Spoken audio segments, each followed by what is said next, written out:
मोदी जैसा यहाँ पे सरकार चाहिए, अब बालन आ जाएगा तो हम यहाँ पे सही हो जाएगा। आपको लगता है कि बालन ठीक कर देंगे सब कुछ ठीक कर देंगे। मोदी जैसा सरकार होता ना, ये नेपाल यहाँ नहीं रहता। यहाँ पे ये नेपाल सबसे आगे रहता विश्व। ये जो एहतजाज है इसके अंदर मेजरली नौजवान, खुद वो नेपाल मोदी जैसे नेता की डिमांड कर रहा है बॉस, और इसको कहा जा रहा है जेन जी प्रोटेस्ट नाम दिया गया है। हमारे मतलब एक वहां पे इंडियन प्राइम मिनिस्टर है, हमारे देखें एक भी इनमें से मैच नहीं कर सका परफॉर्मेंस। तो इनफैक्ट नरेंद्र मोदी साहब इज सेइंग के गुड बाय ओले, ठीक है, KP Sharma Oli goodbye, you are no more you know the one जिसकी हमें कोई जरूरत है, आप में कोई जरूरत नहीं। आप अगर ये जो रीजन है कि जेनजी ने इसको किया है क्योंकि उनको इंटरनेट प्लेटफॉर्म्स नहीं मिल रहे थे, सोशल मीडिया के प्लेटफॉर्म्स नहीं मिल रहे थे। इंडियंस जो जैसे फॉर एग्जांपल जो राइट विंग के एनालिस्ट हैं वो बड़े खुश हैं, चलो बेटा निकलो तुम यहाँ से, चलो तुम यहाँ से निकलो, ठीक है। यानी कि उन्होंने बोला कि 3 ऐसे इश्यूज हैं जिसके कारण मोदी जी ने मेरी गवर्नमेंट को गिरवाया है।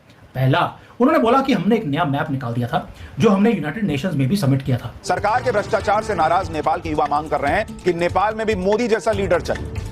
नेपाल का जेनजी बोल रहा है कि अगर मोदी जैसे नेता होते तो नेपाल की ये हालत ही नहीं होती। जय हिंद दोस्तों, नव भारत स्पेशल में आप सभी का स्वागत है। तो दोस्तों, नेपाल में सोशल मीडिया बैन के खिलाफ युवाओं के आंदोलन ने राजनीतिक को उथल पुथल मचा दिया है। अब नेपाल के अंदर से ये आवाज आना चालू हो गया है कि हमें नेपाल के अंदर प्रधानमंत्री नरेंद्र मोदी जैसा लीडर चाहिए। तो दोस्तों, इसमें पाकिस्तान मीडिया से क्या प्रतिक्रिया आता है, तो आप लोग ये पाक मीडिया रिएक्शन पूरा अंत तक जरूर देखिएगा। इंडिया की जो गवर्नमेंट है और उसकी cabinet committee on security affairs का ये जो मीटिंग है, ये जिस चीज़ को बताता है कि इंडियंस क्या सोच रहे हैं, इंडियंस क्या सोच रहे हैं।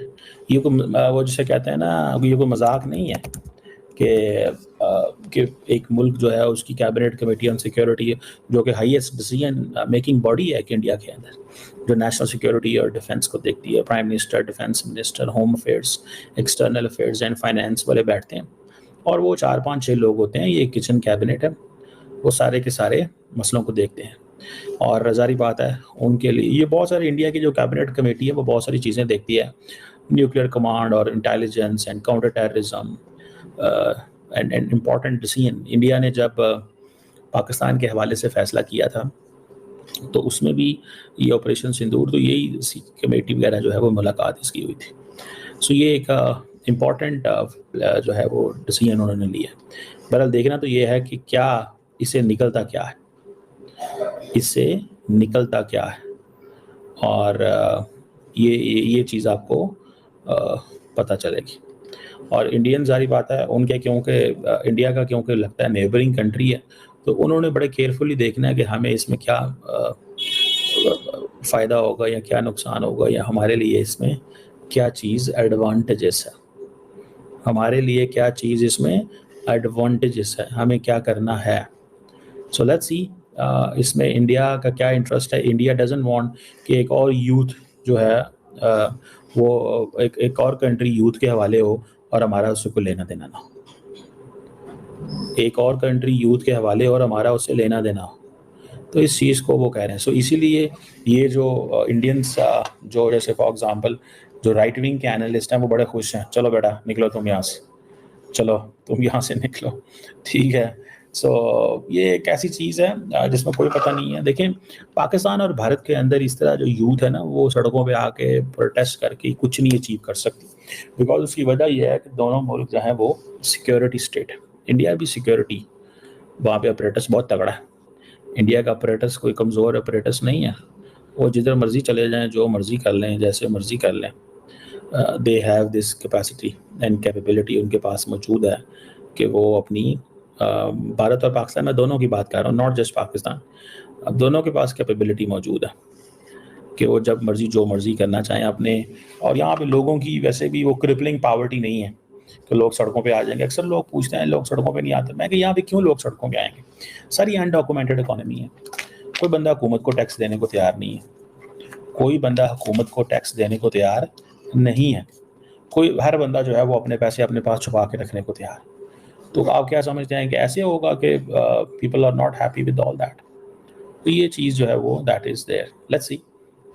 कौन सा मुद्दा छोड़ा आपने जहां पर आप गवर्नमेंट के खिलाफ, भारत के खिलाफ नहीं खड़े हुए मिस्टर ओली? लेटर जो रेजिग्नेशन लेटर था उसके अंदर उन्होंने अपना जो मानसिकता है वो भी उजागर कर दी। लिखा क्या है? उन्होंने बोला कि मैंने भारत के साथ बड़े अच्छे रिलेशन रखे, लेकिन मैंने कुछ छोटे छोटे मुद्दों के ऊपर भारत के खिलाफ मैंने कुछ स्टेटमेंट्स दे दिया था, और अगर मैं वो स्टेटमेंट्स नहीं देता तो मेरी गवर्नमेंट आज नहीं गिरती। यानी कि उन्होंने बोला कि 3 ऐसे इश्यूज हैं जिसके कारण मोदी जी ने मेरी गवर्नमेंट को गिरवाया है। पहला, उन्होंने बोला कि हमने एक नया मैप निकाल दिया था जो हमने यूनाइटेड नेशंस में भी सबमिट किया था, जिसके अंदर लिपू लेक है, काला पानी है, ये 2 जगह है जो उन्होंने क्लेम कर लिया नेपाल ने, ये तो हमें बिलोंग करती है। भारत हमेशा से बोलता आया कि ये जगह हमारी है। तो यूनाइटेड नेशंस में जब वो गए तो उन्होंने भारत के खिलाफ एक स्टैंड लिया, लेकिन ये छोटी मोटी चीज़ के ऊपर हम गवर्नमेंट गिरवा दें, ऐसा हो नहीं सकता।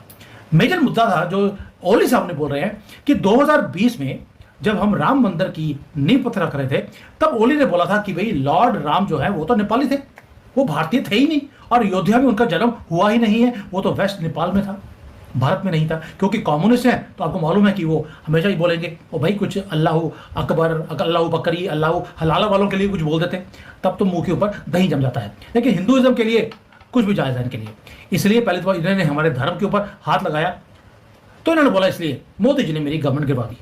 और तीसरा था कि जनरली वो कहते हैं कि वैसे तो मैं भारत के साथ खड़ा रहा, लेकिन कभी कभी मैं एंटी इंडिया स्टैंड अपने पूरे टेन्योर में मैं करता रहा।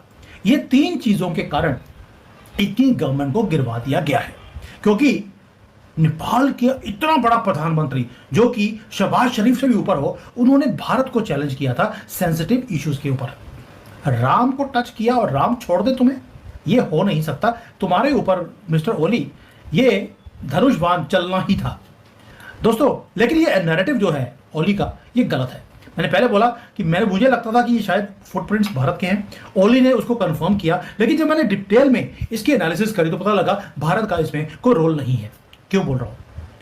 क्योंकि ओली कुछ चीज़ें ऐसी हैं जो एडमिट नहीं कर रहा। उसकी प्रॉब्लम क्या थी?